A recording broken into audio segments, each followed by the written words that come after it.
вопрос связан с оборотом наркотических средств, которые значит, реализуется в аптечных сетях безрецептурным образом. Некоторые недобросовестные предприниматели его реализуют молодым людям, которые его употребляют в качестве наркотических средств. Проведем комплекс мероприятий, будет результат. Будем все мероприятия, значит, освещать и в средствах массовой информации. Недобросовестных граждан документировать, значит, в рамках наших полномочий. И я думаю, будет положительный результат с этой проблемой. Мы будем двигаться и, я думаю, справимся в ближайшее время. В данном законе конкретно прописано о запрете оптовой и розничной торговли на свае на территории Российской Федерации. Но то, что касается непосредственно такого медицинского препарата, как лирика, то без соответствующих рецептов, рецептурного отпуска быть не должно.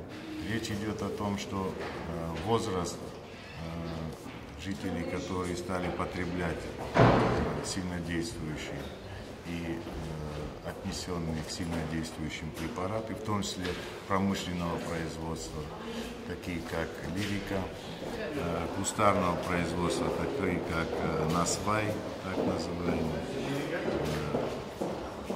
от 13 лет, да, от 13 лет статистика идет. Есть и младшие возрастные группы. Тогда, когда в 13 лет начинается потребление этих препаратов, говорить о детородных функциях, говорить о здоровом обществе, понятно, что мы не можем. И, как говорят, надо бить в колокол, призывать все общество и вместе бороться с этим злом.